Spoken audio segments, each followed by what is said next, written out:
Baik, dan seterusnya, para penonton, kita akan terus kepada topik kita untuk pagi ini yang akan membicarakan berkenaan dengan ikhtiar dan juga qanaah hadapi cabaran 2023. Jadi sebenarnya kalau kita lihat ramai di kalangan kita telah pun diuji. Setiap individu pastinya ada ujian-ujian yang cukup berbeza.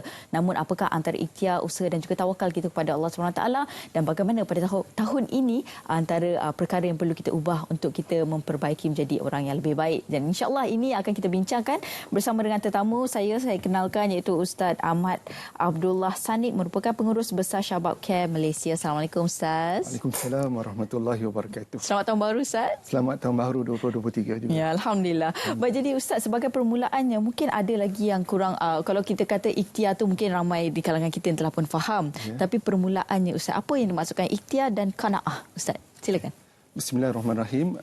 Terima kasih sekali lagi Raja Sofia, penerbit dan semua penonton Selamat Pagi Malaysia yang dikasihi kerana Allah Subhanahu Wa Taala sekalian. Soalan puan tadi dan topik kita adalah tentang ikhtiar dan qanaah menghadapi cabaran 2023. Kita maklum ikhtiar itu ialah usaha, effort kita, dan ikhtiar juga doa. Dan doa yang kita sulam dalam setiap usaha kita tidak terlepas daripada kita bertawakal kepada Allah.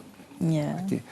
Berkenaan dengan qanaah pula, qanaah ni ialah rasa redha, cukup dengan apa yang Allah berikan daripada setiap kurniaan yang Allah berikan kepada kita. Saya buat sikit soalan boleh kepada Raja Sofia? Okey. Okey, kalau saya tanya, Raja Sofia jawab yang berlawanan. Okey. Okey, ketawa. Ketawa sedih. Okey. Okey, mati. Hidup. Hidup. Kalau saya kata lelaki. Perempuan.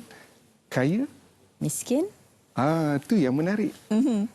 Kebiasaan biasa kalau kita sebut kaya, lawannya miskin.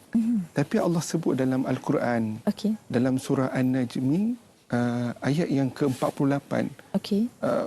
Wa annahu huwa aghna wa aqna. Dan kamilah yang berikan kekayaan dan kecukupan. Kecukupan, Ya, kecukupan. Qanaah, cukup. Cukup dengan apa yang Allah beri. Terkadang bukanlah banyak tu semestinya cukup. Betul. Ada orang yang dapat banyak tapi dia tak rasa cukup. Mungkin tak ada keberkatan juga. Ya, kemungkinan. Itu yang dimaksudkan dengan qanaah. Ya, benar. Baik, itu dia yang perlu kita faham, apa yang dimaksudkan dengan qanaah. Kadang-kadang kita juga dibuai dengan perasaan tu kan, kita dapat banyak tapi kita rasa macam nak lagi kan. Jadi moga ada qanaah dalam hati dan juga jiwa kita lah Ustaz kan. Okey, jadi itu sebagai permulaannya untuk kita mengetahui apakah itu maksud ikhtiar dan juga qanaah. Tapi Ustaz, selain daripada itu, bila kita kongsikan jugalah apa yang berlaku rentetan daripada tahun lepas, itu antaranya banjir, ada juga yang hilang pekerjaan, ada juga sebab setiap individu ini ujian mereka adalah berbeza Ustaz kan. Jadi sebenarnya mungkin di sebalik daripada perkara itu Allah nak tunjukkan hikmah kepada kita. Tapi ketika diuji ni susah Ustaz. Kita faham perasaan itu.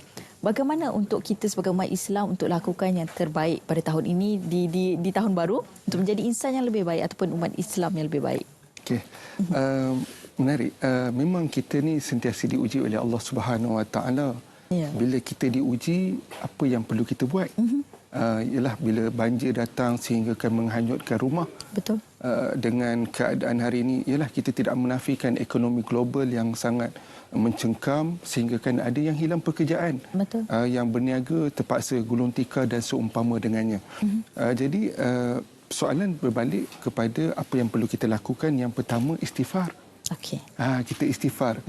Kita ambil ibrah daripada kisah Nabi Yunus alaihissalam.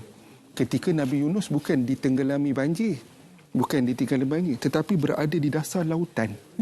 Di dasar lautan, di dalam perut ikan. Tetapi kita lihat apa yang Nabi Yunus alaihissalam ungkapkan.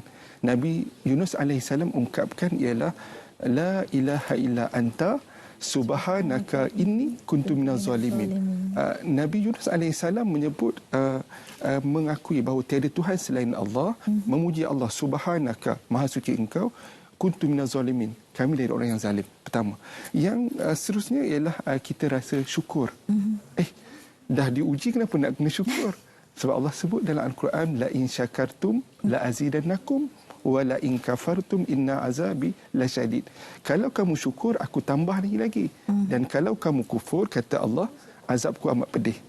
Dan yang seterusnya, ni yang kita nak bincang, ikhtiar. Okey. Kita terus berusaha dengan setiap apa yang kita lakukan, sebab bila kita usaha, ikhtiar kita itu insya-Allah Allah akan beri jalan keluar.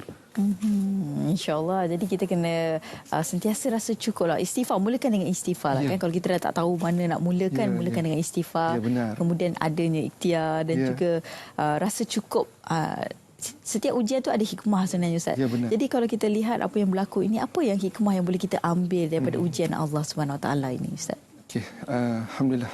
Ya, tidak kita nafikan bahawa setiap ujian yang Allah beri itu ada hikmah. Okay. Yang hikmah itu mungkin kita nampak dalam masa yang terdekat ataupun terkadang baru rupanya hikmah di sebalik yang berlaku apa. Betul. Yang pertama, bila Allah beri kita ujian itu, yang pertamanya Allah nak berikan, nak angkat darjat kita di sisi Allah Subhanahu Wa Taala. Allah nak angkat darjat kita dan Allah nak kuatkan keimanan kita. Yakin kita dengan Allah Subhanahu Wa Taala. Yang kedua, bila Allah berikan satu ujian itu, terkadang ujian itu bertujuan Allah nak alih musibah yang lebih besar daripada musibah kecil yang kita hadapi.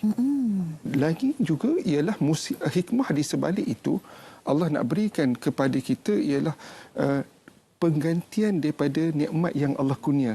Contoh, rumah hilang, dihanyut oleh banjir. Dengan izin Allah, asbab dari itu ramai yang nak menyumbang. Dia dapat rumah yang baru, yang lebih besar dan lebih selesa untuk dia sekeluarga. Subhanallah.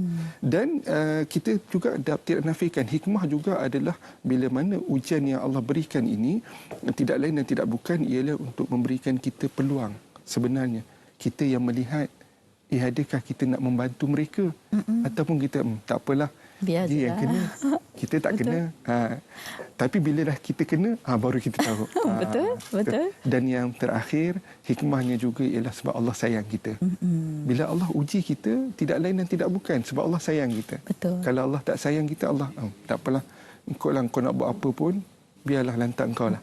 Betul. Itu saja. Itu yang berlakunya istidraj, Ustaz. Ya, istidraj dan sebagainya. Allah berikan apa yang kau mahukan aku berikan di dunia ini. Ya, benar. Tapi tiada maaf bagimu kan. Allah, itu yang kita itu naudzubillah zalim, minta dijauhilah kita semua daripada sikap itu ataupun perkara itu, Ustaz. Jadi Ustaz, bila kita diuji, Ustaz, kadang-kadang emosi ni agak kurang stabil dan kadang-kadang bila mungkin tekanan hidup yang berlaku sebagainya, ujian begitu berat kan, ada di kalangan kita yang menyalahkan takdir, ada yang menyalahkan kenapa perkara ini berlaku kepada mereka, kenapa ianya tidak seperti apa yang dirancang oleh mereka, sedangkan Allah itu sebaik-baik perancang. Jadi mungkin Ustaz adalah sedikit kata-kata pada mereka ini supaya terus bangun, dan ini perancangan adalah perancangan terbaik daripada Allah seperti yang Ustaz kongsikan tadi. Pasti ada hikmah yang kita akan nampak, bukan sekarang tetapi mungkin nanti. Ya, benar. Kita biasa dengar orang sebut, kenapa aku yang diuji, kenapa orang lain tak diuji oleh Allah, sehingga kan kita menyalahkan takdir. Betul. Allah ni tak adil, na'udzubillah min zalik. Kenapa aku yang dipilih, kenapa tak orang lain? Kita tidak menafikan bahawa setiap apa yang berlaku itu ialah ketentuan qadar Allah. Allah yang tentukan. Saya juga bersama dengan tim Syabab Camp Malaysia. Saya nak bawa sedikit ketika kami turun di misi kemanusiaan, salah satu misi kemanusiaan pada Ramadan yang lalu. Bila kita kata sahabat saudara kita yang berada di bumi Afghanistan, saya sebut sikit mereka bagaimana ketika kami sampai Ramadan tersebut yang lalu di Afghanistan, boleh saya sebut hampir tiada mereka di sana peminta sedekah.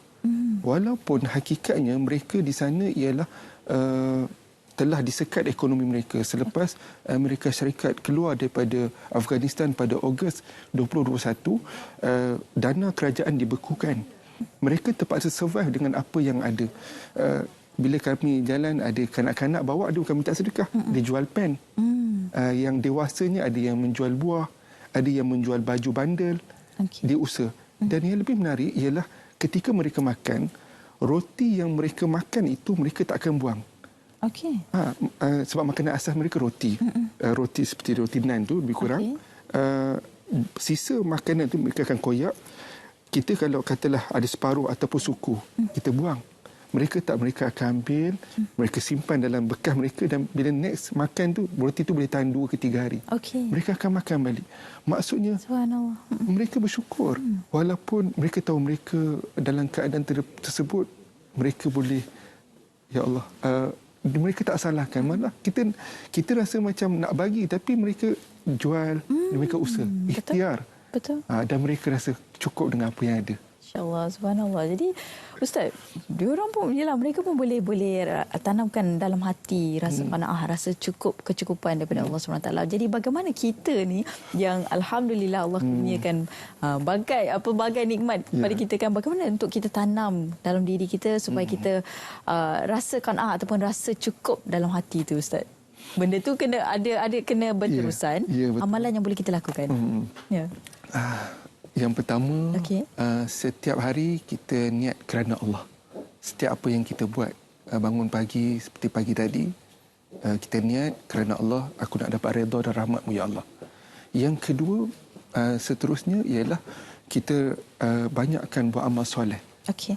Sebab bila kita buat amal soleh dari apa yang kita hidup di dunia ini, yakin itu adalah usaha kita.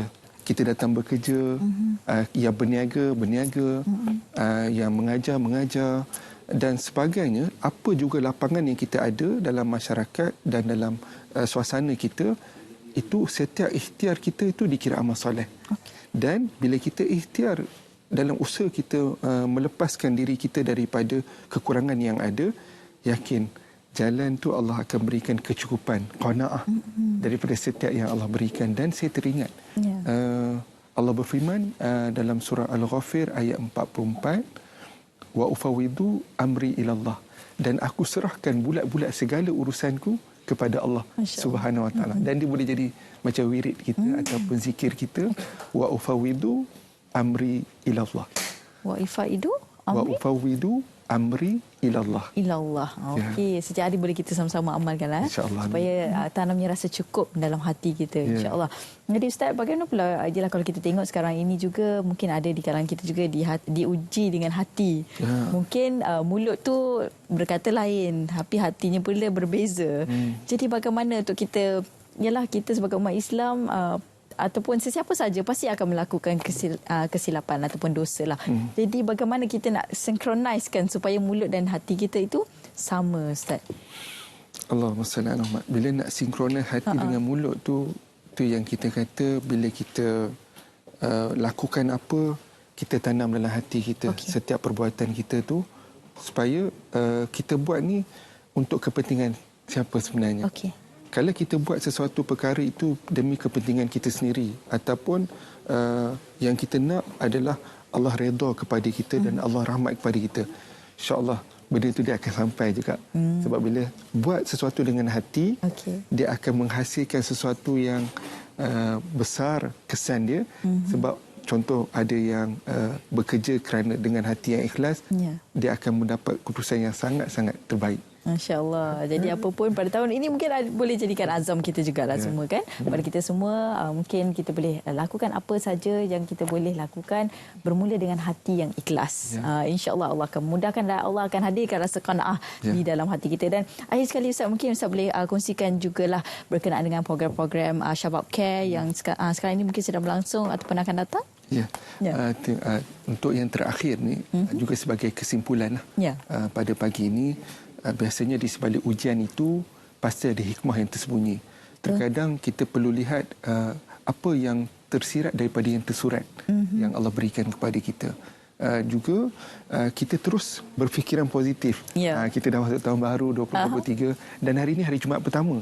Kita pada tahun 2023 ini kita tanam azam yang baru untuk kita terus bekerja, mencari setiap apa yang kita buat itu memang kita ikhtiar dengan sehabis baik, dan jalan dia insya-Allah kita akan rasa cukup.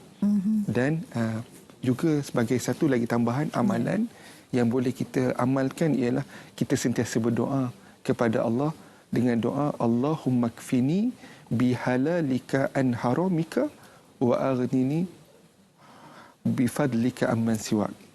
Ya Allah, aku mohon kepadamu kecukupan Dalam doa tu, aku mohon kepadamu, ya Allah, kecukupan daripada setiap pemberianmu dan berikanlah aku kekayaan daripada yang halal dan jauh daripada yang haram, dan aku tidak bergantung selain daripadamu, ya Allah. Okey, sekejap lagi Ustaz kena kongsi dengan saya. Dan kita PM tepi, Ustaz. Okey, jadi mungkin ada perancangan daripada Shabab Care dan seterusnya? Alhamdulillah, Shabab Care Malaysia, kami memang turun di semua tempat dan lapangan, bukan sahaja di lokal, malah di peringkat international. Tapi di peringkat lokal hari ini, tempatan yang terkini, kami masih lagi membantu masa-masa banjir. Minggu lepas, hujung minggu yang lalu, kami turun ke Kelantan sebab antara tempat yang terkesan di rantau panjang. Dan insya-Allah yang terdekat ni kita akan bantu juga saudara-saudara kita di Terengganu. Mereka diuji sebab kita ingat waktu kita diuji banjir yang besar 2021 di Lembah Kelangan, di Selangor dan sebagainya, mereka tolong. Kali ini kita bantu mereka pula. Dan selain daripada itu, kami juga buat projek-projek seperti kami sedang berusaha untuk membeli rumah prihatin, dan tuan-tuan penonton sekalian boleh melayari Facebook kami, Shabab Care Malaysia. InsyaAllah di situ kita boleh dapat banyak maklumat dan juga perkongsian program-program kami dan semua terdekat. Wallahualam. Okey, itu dia. Jadi sama-sama kita doakan moga semuanya dimudahkan urusan Ustaz dan juga tim. Moga bantuan selamat sampai dan juga moga urusan mereka di sana juga lah dipermudahkan, insya-Allah. Amin ya rabbal alamin. Baik, terima kasih saya ucapkan kepada tetamu saya, Ustaz Ahmad Abdullah Sanik, merupakan pengurus besar Shabab Care Malaysia. Terima kasih banyak, Ustaz, di atas perkongsian tersebut, dan moga kita semua dapat apa yang disampaikan oleh Ustaz tadi, agar kita dapat tanam dalam hati kita untuk kita teruskan ikhtiar dan juga rasa qanaah itu ada dalam hati kita semua, insya-Allah. Baik, dan seterusnya kita